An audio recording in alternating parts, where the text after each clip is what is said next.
Welcome to my channel learning Excel with mister Zahid. এই ভিডিওতে আমরা এক্সপায়ারি ডেট ক্যালকুলেশন কীভাবে করতে হয় সেই সম্পর্কে জানব। আর এখানে সেটা দুই পদ্ধতিতে বের করব এবং তিনটি ফর্মুলা ব্যবহার করব। একটা হচ্ছে ইয়ার, মান্থ, ইয়ার, ডেজ এবং ইডেট। ইয়ার, ডেট, মান্থ, ডে এবং ইডেট, চারটা ফর্মুলা।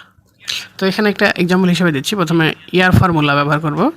তো এখানে ইয়ার লিখলাম, ইয়ার লিখে ইয়ারের যে ভ্যালুটা আছে এই বরাবর, এই কলাম রো বরাবর একটা ডেটকে দেখা দিলাম। ওই ডেট থেকে সে ইয়ারটাকে এক্সট্রাক্ট করে নিয়ে গেল, অর্থাৎ 24 সাল ছিল, 24 সালকে এক্সট্রাক্ট করে নিয়ে নিছে। এরপরে যদি আমি এখানে ইকুয়ালটি দিয়ে মান্থ ফর্মুলা ব্যবহার করি, তাহলে ওই ডেট থেকে মান্থ যেটা আছে সেটাকে সে আলাদা করে নিয়ে যাবে, এক্সট্রাক্ট করে নিয়ে যাবে। ফেব্রুয়ারি মাস ছিল, এখানে 2 নিয়ে নিছে।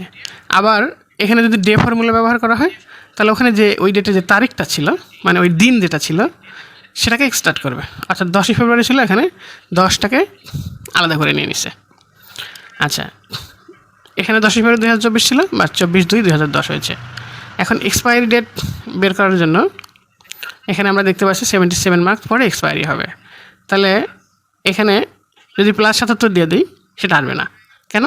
কারণ ওইখানে যেখানে আলাদা হয়েছে সেখানে মাস 12-র বেশি হবে না, কারণ ওখানে আমরা মান্থ ব্যবহার করছি। যার কারণে ওইখানে আমি আলাদা করে মাসের সংখ্যা যোগ করে এটাকে বের করা সম্ভব না, কারণ 77 মাস 1 বছরের বেশি, 12-র বেশি হলে এটা হবে না। তো এখানে একটি কৌশল অবলম্বন করা যেতে পারে। আর সেই কৌশল অবলম্বন করার জন্য এক্সপায়ারি ডেটে এখানে আমরা ডেট ফর্মুলা ব্যবহার করলাম। এখানে প্রথম আর্গুমেন্ট ছিল ইয়ার, এই ইয়ারটাকে এটা দেখানো হলো। এরপরে আর্গুমেন্ট ছিল মান্থ, পরেরটাকে দেখা দিলাম। এরপরে ডে ছিল, আলাদা দিলাম। তো এখন সেম ডেট চলে আসলো, প্রোডাকশন ডেট এবং এক্সপায়ারি ডেট সেম হয়েছে। কিন্তু আগের জায়গায় 77 দিয়ে কাজ হয়নি, কিন্তু এই ফর্মুলাতে যদি আমি 77 মাসটা যোগ করে দিই তাহলে কিন্তু ঠিকই চলে আসবে। অর্থাৎ এখানে যে মান্থ, যে এইটার জায়গা ছিল, যে এইটার জায়গায় আমি এখানে 77 মান্থ যেটা সেটা দেখা দিলাম। দেখেন এখন কিন্তু এক্সপায়ারি ডেট ঠিক 77 মাস পরে কত হবে সেটা চলে আসে। 24 সাল ছিল, 30 সালে জুলাইতে গিয়ে হবে, ওটা 24শে ফেব্রুয়ারি ছিল। এখন এই ফর্মুলা যেটা বাইরে আছে, এটা হেল্পার কলাম প্রয়োজন হয়েছে, এটা রাখবো না, এখান থেকে কাট করে নিয়ে আসলাম। ইয়ারটাকে কাট করে নিয়ে আসে এখানে i8 ছিল, এখানকার ইয়ার i8-এর ভ্যালুটাকে নিয়ে আসি, জাস্ট i8টাকে ডিলিট করে এখানে ওই ফর্মুলাটা বসাই দিলাম। আবার অনুরূপভাবে যে 8 ছিল মান্থ, তো যে 8টাকে কাট করে নিয়ে এসে এখানে যেখানে যে 8 ছিল সেই যে 8টাকে বাদ দিয়ে ওই ফর্মুলাটাকে ব্যবহার করে দিলাম। অনুরূপভাবে এখানে ডে যেখানে ছিল, এই ডেটাকে কাট করে নিয়ে এসে ঠিক এই ভ্যালুতে যেখানে K8 ছিল সেখানে K8-এর জায়গায় এখানে পেস্ট করে দিলাম। তাহলে এখন এই পাশে আলাদা করে যে আমি বিষয়টা সহজ করে বোঝানোর জন্য লিখেছিলাম ওইটা আর দরকার নেই।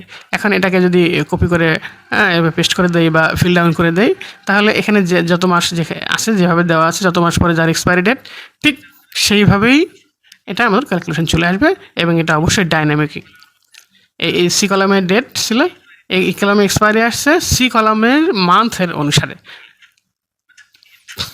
আর এভাবে আমরা এক্সপায়ারি ডেটটা বের করতে পারি। আর যদি কারো ইডেট ফাংশন থাকে, যদি ফর্মুলা, এটা তো মাইক্রোসফট অফিসের ভাষা অনুসারে হবে, ইডেট ফাংশন যদি থাকে তাহলে খুব সহজেই বের করা যায়। ই ডেট যদি অ্যাভেলেবল হয়, ই ডেট মানে হচ্ছে এক্সপায়ারি ডেট। তো ই ডেটের স্টার্টিং ডেটকে আমি দেখা দিলাম হচ্ছে ম্যানুফ্যাকচারিং ডেট, এরপরে আছে মান্থ, কত মাস পরে, এখানে কত মাস আছে সেটা আমার এখানে লেখা আছে 22 মাস পরে। তো জাস্ট আমি ওই সেলটাকে দেখাই দিলাম, দেখানোর পরে এখানে ব্র্যাকেট ক্লোজ দিয়ে দিলাম। দেখেন এখানে ব্র্যাকেট ক্লোজ দিয়ে যদি এন্টার দিই তাহলে কী হয়, সেম ডেট চলে আসে, 10ই জানুয়ারি 2027। এটাকে ফিল ডাউন করে দিলাম। ফিল ডাউন করার পর দেখেন সবগুলো ডেট এরকমভাবে সেম ডেট চলে আসে। অর্থাৎ ই ডেট মানে হলো এক্সপায়ারি ডেট। এই জন্য এত কাহিনী করার দরকার হবে না, কারণ এটা সরাসরি এভাবে কাজ করে।